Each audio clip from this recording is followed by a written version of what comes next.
4 মে nursing ভর্তি পরীক্ষা। সাধারণ জ্ঞান নিয়ে তোমরা খুব বেশি চিন্তিত। সেই জন্য ডিপ্লোমা, মিডওয়াইফারি এবং বিএসসি নার্সিং স্টুডেন্টদের জন্য স্পেশাল একটি সাজেশন সাধারণ জ্ঞানের উপর। একটু ভালো করে লক্ষ্য করো, সাধারণ জ্ঞানের উপর কি কি পড়বা। প্রথমত, সাম্প্রতিক নিয়ে খুব বেশি চিন্তায় থাকো। সাম্প্রতিক শুধুমাত্র কারেন্ট অ্যাফেয়ার্স গুলো পড়ো। কারেন্ট অ্যাফেয়ার্স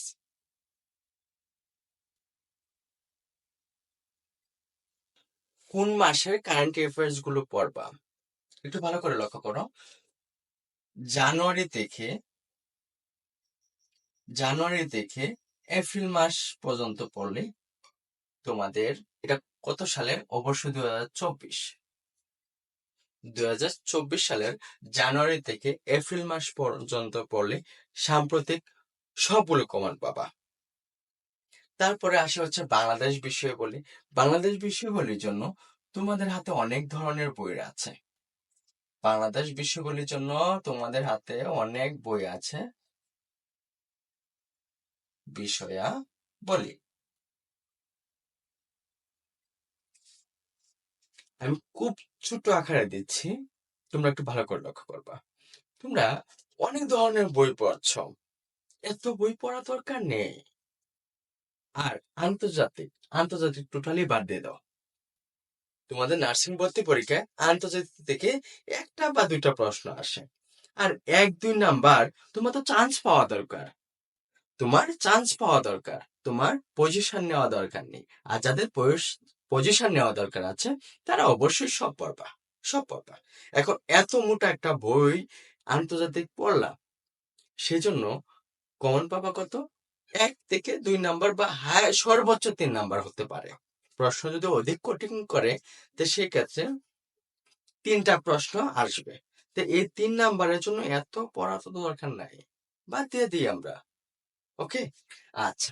আর বাংলাদেশ বিষয়ে বলি, তোমাদের বিভিন্ন তোমাদের হাতে যে বইগুলো আছে ওই বইগুলো থেকে তোমরা একটু লক্ষ্য করো যে স্থাপনাগুলা একটু ভালো করে দেখলাম।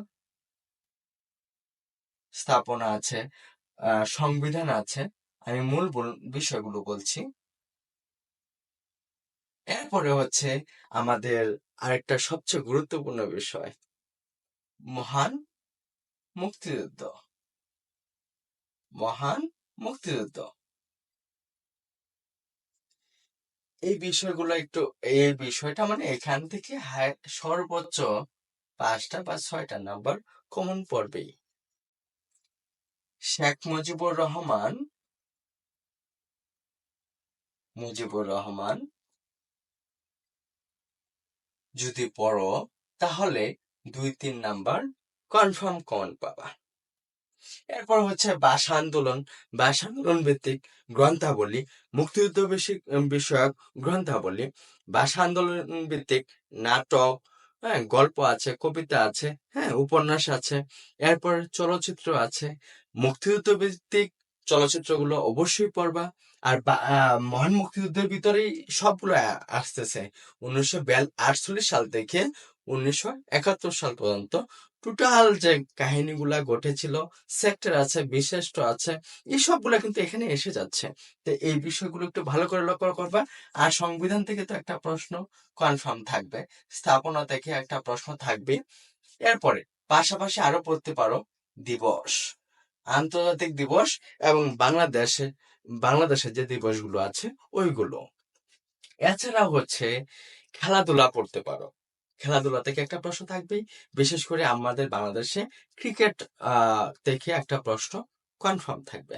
ক্রিকেট খেলা অবশ্যই, এটা সম্পূর্ণ তথ্যগুলো জানার চেষ্টা করবা। এরপরে আমাদের মাননীয় প্রধানমন্ত্রী শেখ হাসিনা, উনার উন্নয়ন এবং উনার ক্ষমতা থাকাকালীন যে উন্নয়নগুলা ঘটেছে ওইগুলো একটু ভালো করে জানবা। এবং 2023-24 সালে এই 2 বছরে এবং 2022 সালে যে উদ্বোধনগুলো হয়েছে, কোন কোন বিষয় ইয়াগুলো উদ্বোধন হয়েছে ওইগুলো একটু ভালো করে দেখবা। ওই সালগুলো একটু ভালো করে জানার চেষ্টা করবা বা মনে রাখার চেষ্টা করবা। এই যে সার্বিক আলোচনাটা যে করলাম, এখান থেকে দেখা যাবে যে হুবহু কমন পেয়ে যাবা। সাধারণ জ্ঞান নিয়ে এত ভাবার কিছু নেই। সাধারণ জ্ঞান মানে কি? সাধারণ জ্ঞান মানে হচ্ছে মানে প্রতিদিন যে ঘটনাগুলা ঘটছে সেইগুলোই তো, তাই না? এবং ইতিহাসে যা আছে, ইতিহাস বলতে বোঝানো হচ্ছে যে মহান মুক্তিযুদ্ধ, তাই না? তো এইগুলো ভালো করে পড়ো, আশা করি ভালো একটা নাম্বার কমন পাবা এবং তোমাদের প্রস্তুতি অনেক সুন্দর হবে। ধন্যবাদ সবাইকে।